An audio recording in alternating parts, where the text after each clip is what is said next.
بسم الله الرحمن الرحيم. الكلاسيكو رقم 264 في هذا المساء في الكامب نو. مباراة تأتي وكلاسيكو يحضر، وبرشلونة في أفضل حالاته بحاجة كما يعلم الجميع لنقطة واحدة ليتوج بلقب 29، وكلاسيكو آخر يأتي يا ريال مدريد يا شواميني. والريال ليس في أفضل حال، ولكنه يريد أن يقول بصوت عال احتفل يا برشلونة، لكن ليس على حسابي. ينطلق الكلاسيكو الآن كما ذكرت في هذا الموعد. صافرة حكم المباراة الإسباني أليخاندرو خوزيه هرنانديز يعلن بداية أحداث المباراة الأكبر ربما في كرة القدم عبر كل الدوريات وعبر كل التاريخ. الانطلاقة بهذه الصورة في ملعب هذه اللقطة الآن، الانطلاقة والسرعة الكبيرة والكرة الأولى والفرصة الأولى، وبعد ذلك انظر الآن لرجل يعتقدون أنه قادر على أن يهديهم شيئا من الفرح في عام ليس فيه من الأفراح الشيء الذي يذكر بالنسبة لريال مدريد. كما وصلت إلى جود بيلينغهام، عرقل في الكرة الماضية، والصافرة تحضر من أليخاندرو خوزيه هرنانديز، هذا الرجل الذي يدير. تلعب الآن والعرضية تحت ريال مدريد في هذا المكان، والكرة بعد ذلك تحضر، وبعد ذلك راؤول أسينسيو أيضا يحضر في إبعاد الكرة الماضية. يا لها من البداية المعتادة عندما يتعلق الأمر بالمباراة الأكبر في إسبانيا. فريق الملكي، هذه انطلاقة، هذه كرة من إيريك غارسيا تصل في هذه المكان، والصافرة تحضر خارج منطقة الجزاء مباشرة طبعا، والخطأ على روديجر، أنطونيو روديجر. انطفأ في اليونايتد، أعاد له فليك الثقة الكبيرة. الضربة الحرة المباشرة في الكامب نو، في الكامب نو الضربة الحرة المباشرة تلعب الآن. الله، جنون في الكامب نو، جنون في الكامب نو. راشفورد وكأنه ولد من أجل هذه اللحظة، وكأنه ولد من أجل أن يسجل في هذه اللحظة في الكلاسيكو. وتحت أنظار لامين يامال.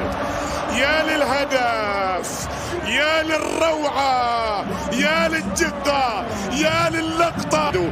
أشعار الفريق الملكي عبر كل التاريخ، بما في ذلك طبعا ريمون كوبا في الخمسينات. تلعب الآن والكرة بعد بهذه الصورة، والرصيد يسقط أرضا. الصافرة تحضر في الكرة الماضية، والضربة الحرة المباشرة تحضر كذلك. هذا جواو كانسيلو المعارض من الهلال. الكرة من ضربة ركنية تلعب الآن. جوزفيني في هذا المكان، الموعد أن أسجل فوزا وأن نحتفل باللقب. كرة في المكان، السلام، الله، هذه ليلتي، هذه فرحتي، هذه أمسية معانقة اللقب 29 في الليغا. مجنون برشلونة فيما يفعله في 18 دقيقة من انطلاقة المباراة. يا للإثارة ويا للجنون لبرشلونة. هدف ثاني مذهل على مستوى النقل من جانب فريق نادي ريال مدريد. هذه ربما الآن العودة. الله، غونزالو غارسيا. هذه الكرة الماضية كانت فرصة لأن تسجل في الكلاسيكو، أن تعيد ريال مدريد. قام بالعمل الصعب، ولكنه تركيز كبير جدا، شراسة كبيرة من جانب لاعبي فريق. هذه كرة تلعب الآن وتصل بعد ذلك لجود بيلينغهام، خطيرة، والمدافع، ولدينا كرة إلى ضربة ركنية. شاهدنا الريال يصل مرتين جمال، لكن لدينا كرة خطيرة في الكرة الماضية. راشفورد حاول الضغط مستمر، الكرة باتجاه فران غارسيا. هذه محاولة في المكان الخطير لا زالت موجودة، وبعد ذلك لدينا كرة ولدينا راية ولدينا حالة تسلل في الكرة الماضية. شوف في 2011 تقابلوا في 4 كلاسيكو في 18 يوم ما بين الدوري والكاس ودوري الأبطال.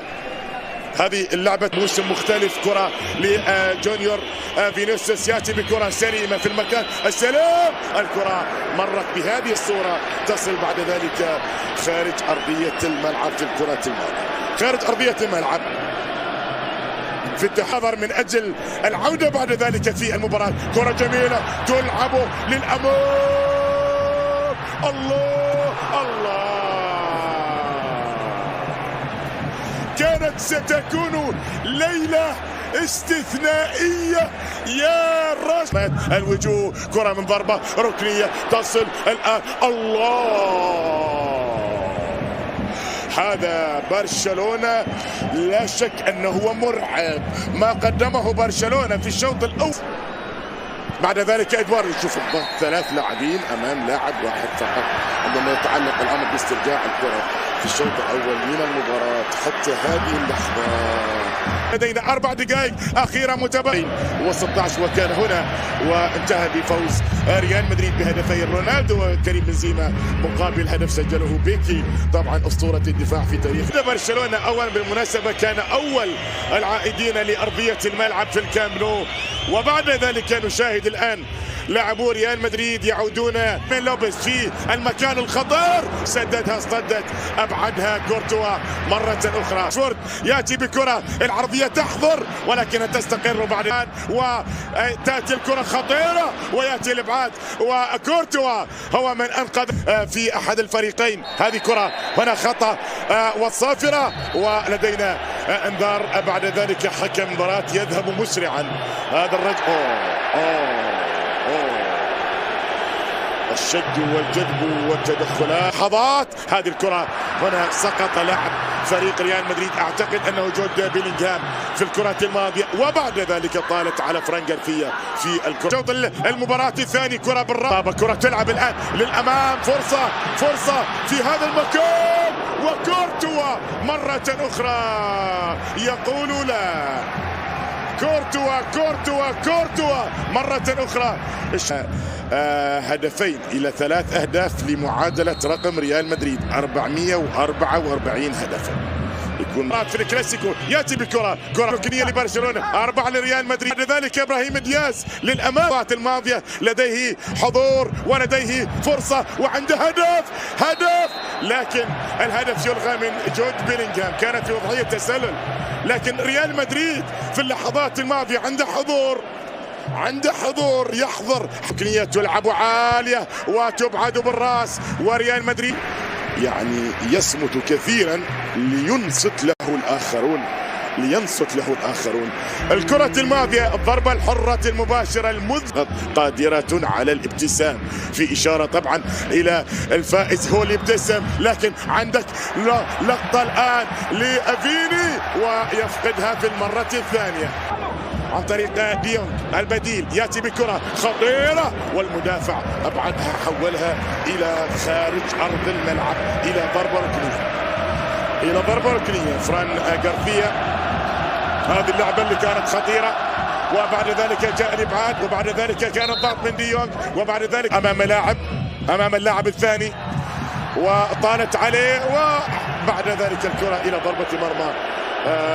هدفين مذهلين سجلهما في مباراة إسبانيول الماضية في الشوط الثاني. كرة إلى ضربة ركنية تلعب عالية الآن بالراس بهذه الصورة تصل مرة أخرى لأن تكون إلى ضربة ركنية في الجهة الأخرى. هذه اللعبة استقبل الهدية التي رسمت له بالكعب. هذه طبعا.